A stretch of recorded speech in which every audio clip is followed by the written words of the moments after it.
প্রিয় ষষ্ঠ শ্রেণীর শিক্ষার্থীবৃন্দ, আশা করি তোমরা সবাই ভালো আছো। রাঙ্গামাটি সরকারি বালিকা উচ্চ বিদ্যালয়ের পক্ষ থেকে আয়োজিত অনলাইন শ্রেণী কার্যক্রমের পক্ষ থেকে আমি সৈয়দ আহমদ, সহকারী শিক্ষক, তোমাদেরকে জানাই স্বাগত, শুভেচ্ছা।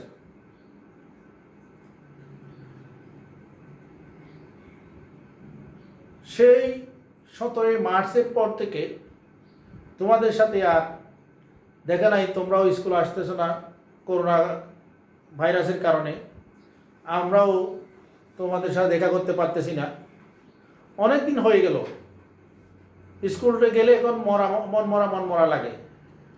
সেই যে অনেকগুলো ছোটোখাটো বাচ্চাদের আনাগোনায় যে স্কুল আঙ্গিনা পরিপূর্ণ থাকতো, এখন সেইটা নাই।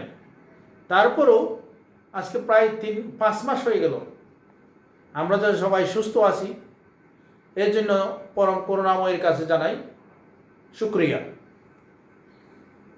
এবং আরও আশা করি এই করোনা ভাইরাস যতদিন যাবৎ থাকবে,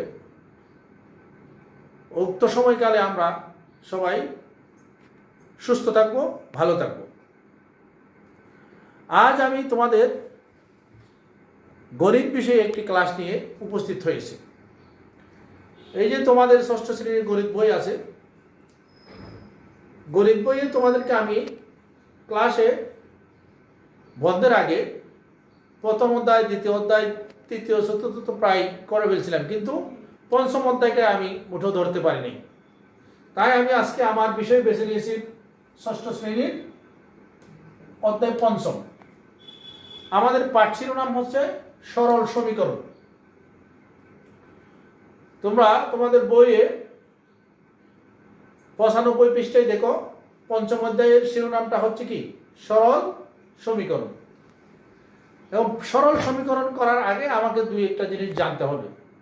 প্রথমে জানতে হবে সমীকরণ কি, দ্বিতীয়ত জানতে হবে সরল সমীকরণ কাকে বলে, এরপরে জানতে হবে সমীকরণ কিভাবে সমাধান করা হয়। উক্ত পাঠ শেষে তোমরা এই সমস্ত বেসিকগুলো জানতে পারবা। সমীকরণ কাকে বলে, সরল সমীকরণ কাকে বলে, সমীকরণ সমাধানের পদ্ধতিগুলো জানতে পারবা। এবং এই পাঠ শেষে আরও কিছু সৃজনশীল আকারে প্রশ্ন আসে, এইগুলো জানতে পারবা। দেখি আমরা কতটুকু আজকে এই ক্লাসে যেতে পারি। দরকার হলে পরবর্তী ক্লাসে আমরা সৃজনশীলগুলো করব। প্রথমে তোমরা খাতা কলম নাও। প্রথমে 1 নম্বর প্রশ্নটা লেখো, সমীকরণ কাকে বলে।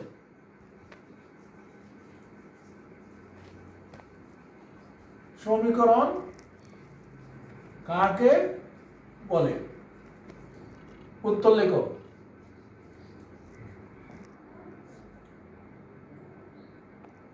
চলক বা অজ্ঞাত রাশি, প্রক্রিয়া চিহ্ন,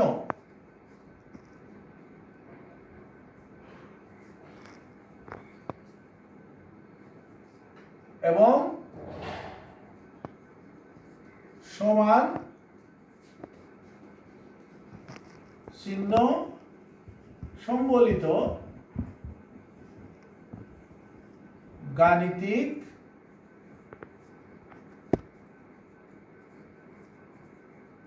বাক্যকে সমীকরণ বলে।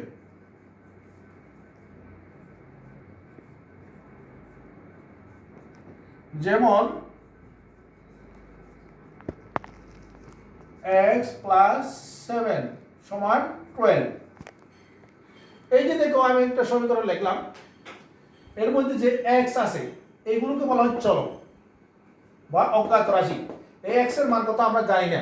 x এর মান 2 হতে পারে, 3 হতে পারে, 4 হতে পারে, 5 হতে পারে। এটা আমি অঙ্কটা শেষ করার পরে জানতে পারবো x এর মান কত হবে।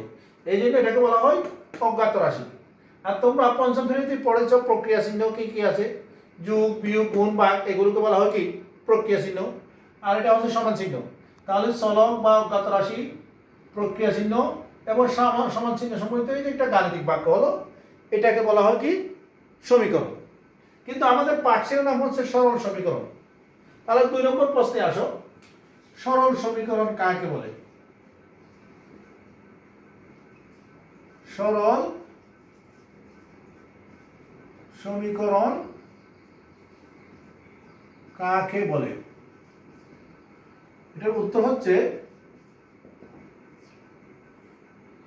চলকের একঘাত বিশিষ্ট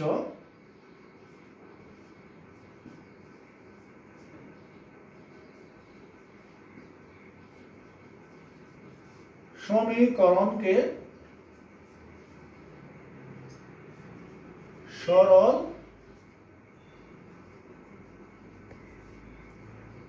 সমীকরণ বলে। যেমন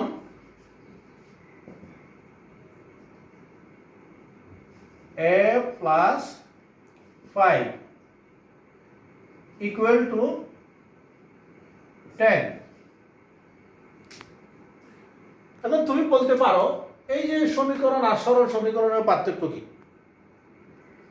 আমি এখানে একটা কথা লিখেছি, চলকের একঘাত বিশিষ্ট সমীকরণকে সরল সমীকরণ বলে। তাহলে হোয়াট ইজ ঘাত?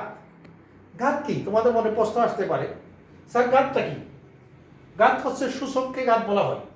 যেমন আমি এভাবে লিখতে পারি a স্কোয়ার প্লাস 2 সমান 27।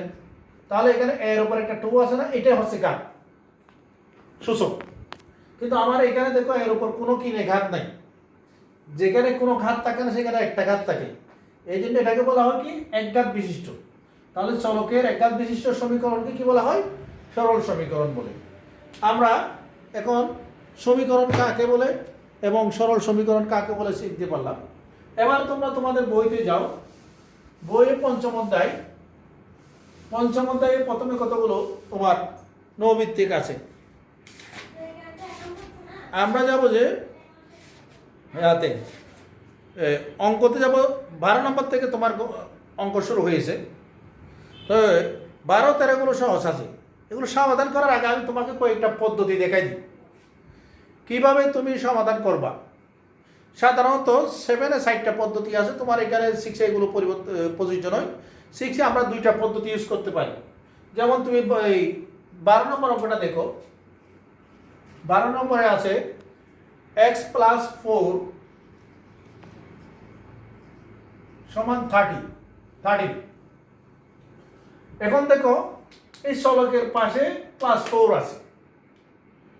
এই সমীকরণের এই পাশটাকে বলা হয় বাম পক্ষ, এই পাশটাকে বলা হয় ডান পক্ষ। ইংরেজিতে বলা হয় লেফট হ্যান্ড সাইড, আর এটাকে বলা হয় রাইট হ্যান্ড সাইড। তাহলে আমার লেফট হ্যান্ড সাইডে আছে x plus 4 আর রাইট হ্যান্ড আছে কি 30। এখন আমি যদি বর্জন পদ্ধতিতে যাই, এখানে যদি তুমি কি করো বর্জন পদ্ধতি করো, তাহলে উভয় পক্ষ থেকে একই চিহ্ন সম্বলিত সংখ্যা বর্জন করে তুমি কি করতে পারো, এটাকে সমাধান করতে পারো। যেমন আমার আছে কি x plus 4 সমান 13 বা x plus 4 minus 4 equal to 13 minus 4। আমি লেফট হ্যান্ড সাইড থেকে 4 মাইনাস করলাম, রাইট হ্যান্ড সাইড থেকে 4 মাইনাস করলাম। একই চিহ্ন সম্বলিত জিনিস কি করতে হবে, তোমাকে যোগ বিয়োগ করতে হবে। বা এই +4 আর -4 এ চলে গেলে কত থাকে x। 13 থেকে যদি 4 যায়, 30 থেকে 4 গেলে থাকে কত 9। সুতরাং x সমান 9। নির্ণেয় সমাধান x সমান 9। এটা তোমাকে আমি বর্জন পদ্ধতি দেখালাম। আরেকটা পদ্ধতি আছে, এটা হচ্ছে পক্ষান্তর পদ্ধতি। এবার পক্ষান্তর পদ্ধতিতে আমি তোমাকে একটা অঙ্ক করে দেখাই, আরেকটু কঠিন অঙ্ক। যেমন তুমি যাও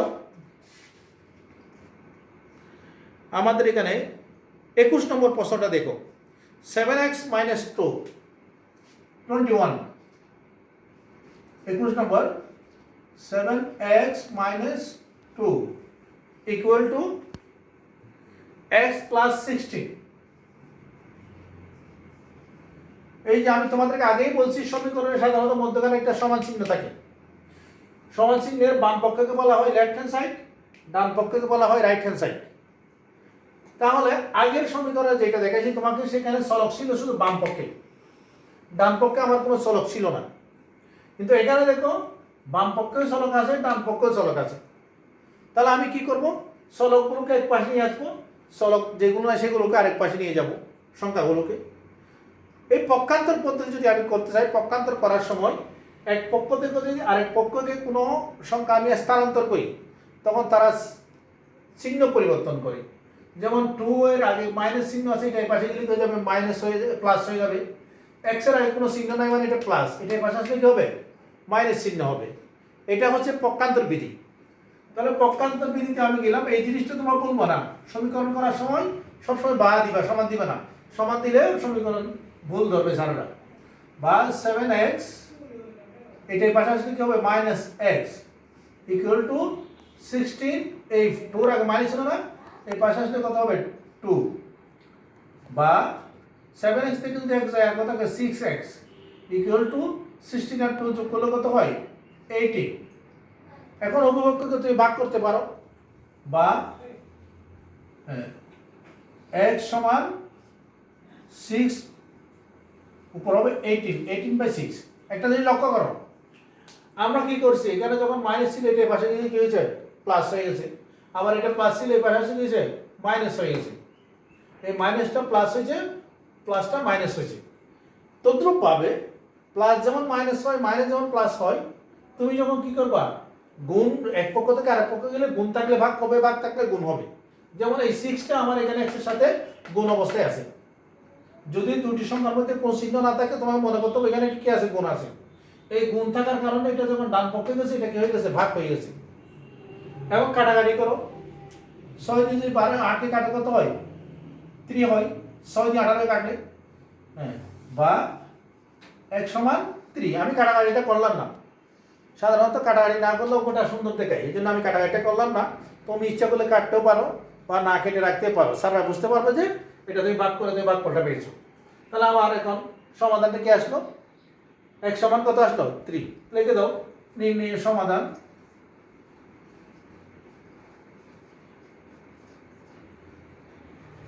x সমান 3।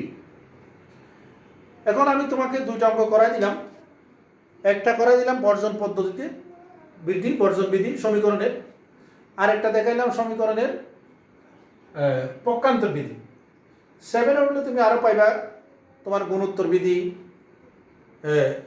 বা আরেকটা বিধি আছে, এইগুলো ওই 6-এ নাই, 7-এ আছে। এখন আমি একটা সমাধান করতে যাব। এখানে একটা অনেকগুলো সমস্যা দেওয়া আছে, 24 থেকে প্রায় 35 পর্যন্ত তোমাকে অনেকগুলো সমস্যা দিয়েছে। এই সমস্যাগুলোকে কী করতে হবে, তোমাকে সমাধান করে দেখাইতে হবে। আমি একটা গুরুত্বপূর্ণ অঙ্ক ধরতেছি, 33 নম্বর, তোমাদের বইতে দেখে 105 পৃষ্ঠায় 33 নম্বর। আমি প্রশ্নটা বোর্ডে লিখতেছি, 3টি ক্রমিক স্বাভাবিক বিজোড় সংখ্যার যোগফল। তোমরা প্রশ্নটা বইতে দেখো, আমি বোর্ড লিখতেছি। 3টি ক্রমিক স্বাভাবিক বিজোড় সংখ্যার যোগফল কত দেওয়া আছে বইতে, হ্যাঁ 27 হলে সংখ্যা 3টি নির্ণয় করো।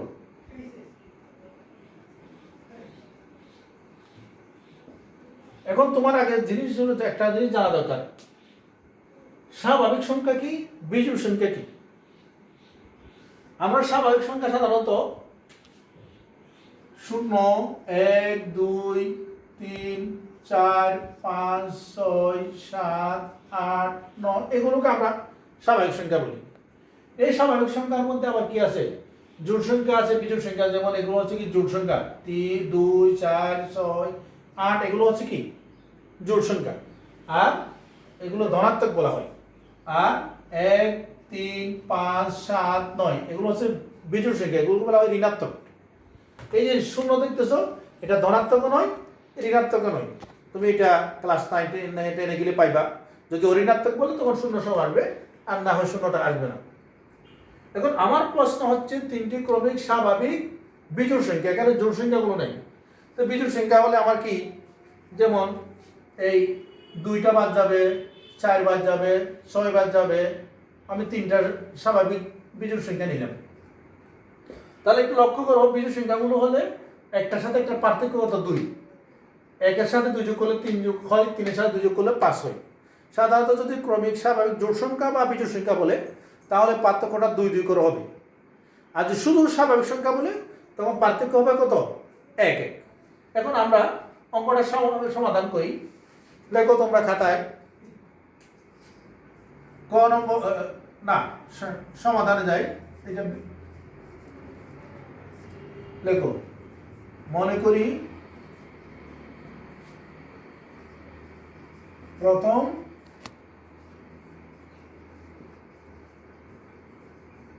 বিজোড় সংখ্যা x, দ্বিতীয়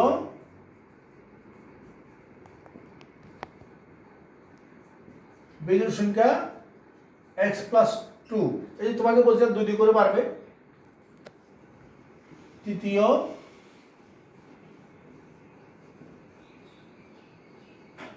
বিজোড় সংখ্যা x প্লাস 4, কারণ বিজোড় সংখ্যা হওয়ার কারণে এদের ডিফারেন্সটা সব সময় 2 করে বাড়তে থাকবে। প্রথমটা x, দ্বিতীয়টা x প্লাস 2, তৃতীয়টা x প্লাস 4। এখন বলতেছে তিনটার যোগফল হচ্ছে কত, 27। এবার তুমি সমীকরণ আগে সাজাও। প্রশ্ন মতে প্রথমটা লেখো x প্লাস, দ্বিতীয়টা লেখো, দরকার হলে তুমি তোমার যাতে সুবিধা হয়, যে আমি ব্র্যাকেট দিয়ে দেখাচ্ছি, দ্বিতীয়টা লিখলাম প্লাস, তৃতীয়টা লেখো x প্লাস 4 ইকুয়াল টু 27। তাহলে এটা আমার প্রথম ক্রমিক স্বাভাবিক সংখ্যা, এটা দ্বিতীয়টা, এটা তৃতীয়টা, তিনটা যোগফল হচ্ছে কত, 27। বা তুমি কি করতে পারো, এখন এই ব্র্যাকেটগুলো তুলে ফেলো, x plus 2 plus x plus 4 equal to 27। এবার দেখো এখানে আমার কয়টা x আছে, একটা, দুইটা, তিনটা x যোগ করলে কত হবে, 3x প্লাস 2 আর 4 যোগ করলে কত হবে, 6 ইকুয়াল টু 27। বা এই যে তোমাকে আমি আগে পক্ষান্তর বিধি শিখেছি, সেই পক্ষান্তর বিধি অনুসারে এখানে 6 এর আগে প্লাস আছে, এটা পাশে গেলে কি হয়ে যাবে, মাইনাস। বা 3x ইকুয়াল টু 27 মাইনাস 6, বা 3x ইকুয়াল টু 21, বা x ইকুয়াল টু 21/3। সুতরাং x সমান 7। এই যে আগে বলছি আমি, এই পক্ষে যদি কি থাকে, গুণ অবস্থায় থাকে, সেটা এই পক্ষে দিলে ভাগ হয়ে যাবে। আর 3 দিয়ে 21কে ভাগ করলে 7 হয়। তাহলে আমি কি পাইলাম, x এর মান 7। x আমি কি ধরছিলাম, প্রথম বিজোড় সংখ্যা। তাহলে এবার লেখো তুমি আমার, প্রথম বিজোড় সংখ্যা সমান কত পাইলাম আমি, 7। দ্বিতীয় বিজোড় সংখ্যা হবে কত আমার, 7 প্লাস 2 ইকুয়াল টু 9। তৃতীয় বিজোড় সংখ্যা হবে কত আমার, 7 প্লাস 4 ইকুয়াল টু 11। তাহলে নির্ণয়ের সংখ্যা তিনটি।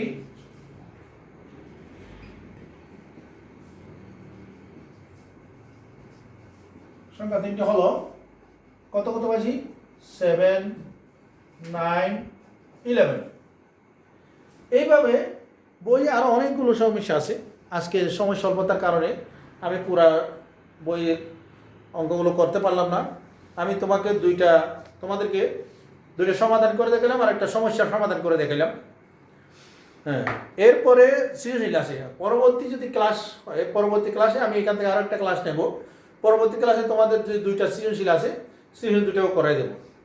তাহলে আমি আশা করি তোমরা আমার এই পাঠ যদি পুরোটা দেখো, তাহলে সমীকরণ সম্পর্কে তোমাদের আর সমস্যা থাকার কথা নয়। এই যে দুইটা প্রশ্ন লিখে দিলাম, এই দুইটা মুখস্থ করতে হবে। এগুলো শ্রেণীর প্রশ্নের ক নাম্বারে এসে থাকে। সমীকরণ কাকে বলে আর সরল সমীকরণ কাকে বলে এটা শিখবা। তারপরে এর পরবর্তী দিয়ে গেলাম তোমার কি 10 নম্বর করে দেখাইলাম, 21 নম্বর করে দেখাইলাম, তারপরে করলাম 33 নম্বর। এই অঙ্কগুলোর ভিত্তিতে তোমরা এরপরে আরও কিছু অঙ্ক করার চেষ্টা করতে পারো। লিখে রাখো, আমি তোমাদেরকে বাড়ির কাজ দিয়ে রাখছি, সেগুলো হয়তো আমাকে দেখাইতে পারো। তোমাদের বাড়ির কাজ হচ্ছে এই 12 থেকে আপাতত 23, 12 থেকে 23 এটা করবা। আর যেটা আমি 37 নম্বর করে দিলাম না 33 নম্বর, এইটা বাড়ির কাজ করবা। পরবর্তী ক্লাস করলে আমি এই সপ্তাহ থেকে আরও কয়েকটা সমাধান করাই দেবো। আশা করি তোমরা সমীকরণটা বুঝতে পারছো। আর যদি নাও পারো কেউ কারণ সবার মেধা সমান নয়, যদি কারোর সমস্যা থাকে তোমরা পরবর্তীতে এখান থেকে জানতে পারো, অথবা ইনবক্সে যদি কী করো কমেন্ট করো, আমি ওইখানেও তোমাদেরকে বুঝাই দিতে পারি। এবং আরেকটা যে ক্লাস নেবে তখন তোমরা আরও কী হবে ভালোভাবে বুঝতে পারবে। সুতরাং আজকের মতো এখানে শেষ করতে যাচ্ছি আমি। তোমরা যেখানেই থাকো না কেন ভালো থেকো, সুস্থ থেকো, এই কামনা করে আমার আজকের এই অনলাইন ক্লাস এখানে শেষ করলাম। খুদা হাফেজ, ধন্যবাদ।